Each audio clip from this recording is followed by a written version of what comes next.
চট্টগ্রাম ও সীতাকুণ্ডত ফাঁসারা সমত কুটিটিয়ার বাগদা চিংড়ির রেণুপোনা জব্দ করছে কোস্টগার্ড।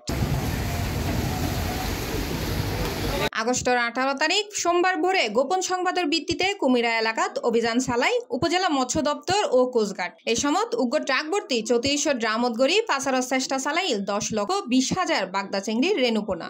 আজকে আমরা একটা গোপন সংবাদের ভিত্তিতে জানতে পারি যে প্রায় 1 ট্রাক ভর্তি বাগদা চিংড়ি পিএল আসতেছে।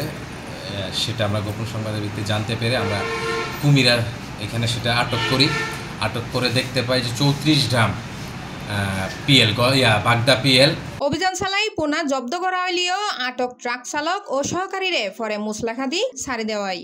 জব্দকৃত রেণুর আনুমানিক বাজার মূল্য প্রায় 30,60,000 টাকা। মৎস্য দপ্তরের কর্মকর্তা জানায় এবং সেগুলো আমরা আটক করে আমরা কুমিরা ঘাট দিয়ে সেগুলা সাগরে অবমুক্ত করেছি এবং ড্রাইভার হেল্পারকে আটক করে আমরা মুসলেখা নিয়ে প্রথমবারের মতো এবার ছেড়ে দিয়েছি।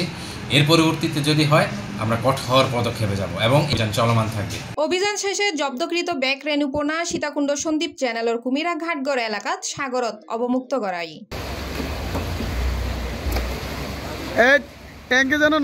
উপজেলা মৎস্য কর্মকর্তা মোহাম্মদ মুতাসির বিল্লাহ হয় অবৈধভাবে এসব রেণু ফাঁসার চেষ্টা চালাইল আর আইন উদ্ধার করি সাগরত অবমুক্ত গজি। ভবিষ্যতে আইন অভিযান অব্যাহত থাকব।